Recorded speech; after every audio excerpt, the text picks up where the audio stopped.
Hey people, Link here, how are we doing? So we're back into the world of DC Worlds Collide and we're going to go through my top 3 elites. Now this really helps kind of early players, beginner players, because when I first started you get these bunch of elites and you just don't know kind of who's who and who's good in certain areas, and just I found I had to kind of like really experiment, which I'd recommend to everyone, just experimenting with different elites because they've all got some great skills, and sometimes you compare them. When you do get an epic, they compare really well. So we're going to be going through my top 3 elites that I think you should really concentrate on if you get them.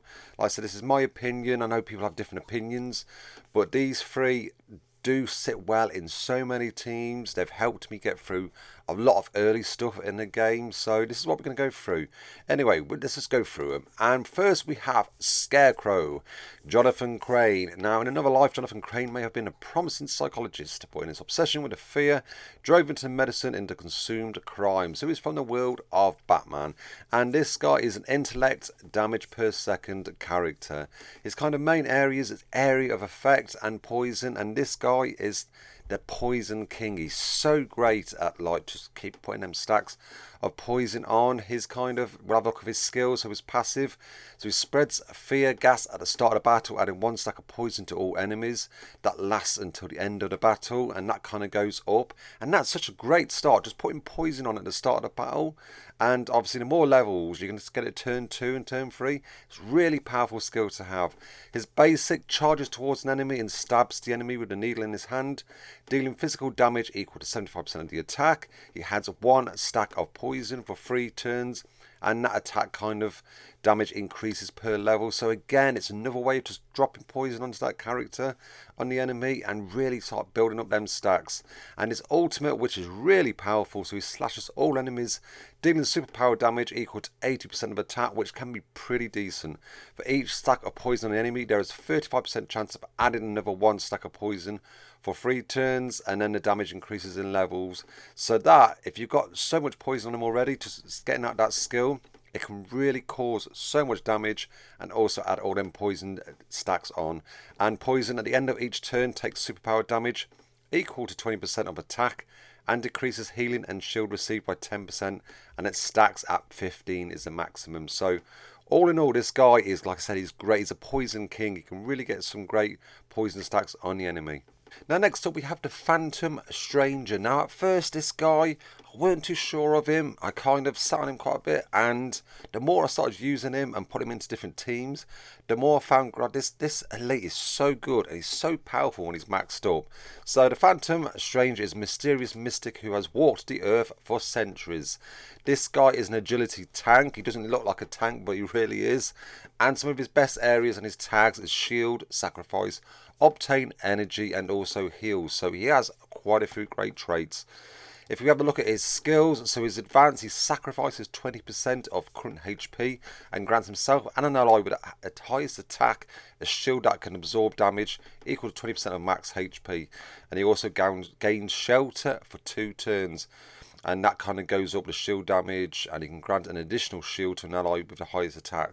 So level 3 is really great, and if you've got him at level 1, for example, if you've got 2 really strong tanks up front with great attack, do you know what I mean? You're going to be protecting both of them. And obviously for the shelter, decreases damage taken for the next attack by 50%, which is, again, is a pretty decent kind of skill to put on him.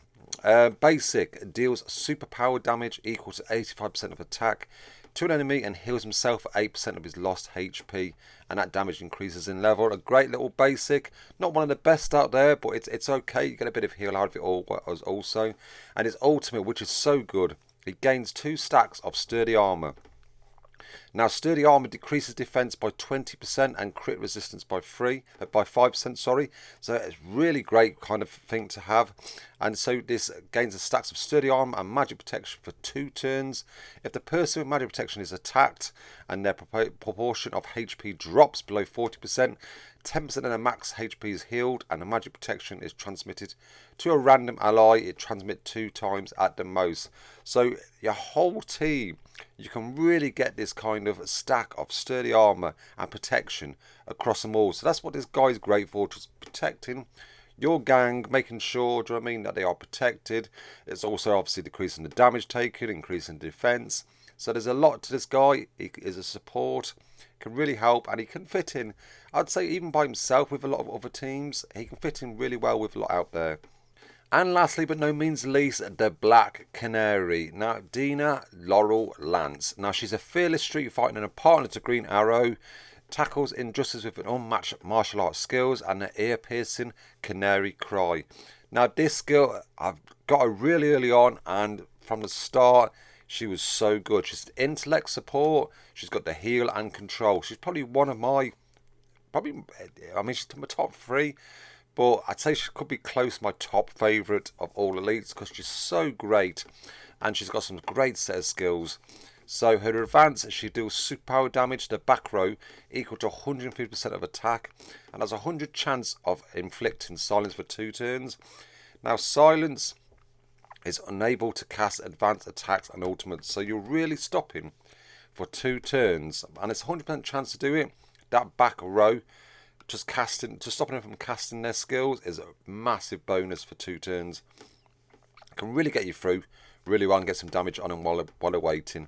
Basic, so it kicks the enemy 2 times, each dealing physical damage equal to 6% of attack, and that will increase over the levels.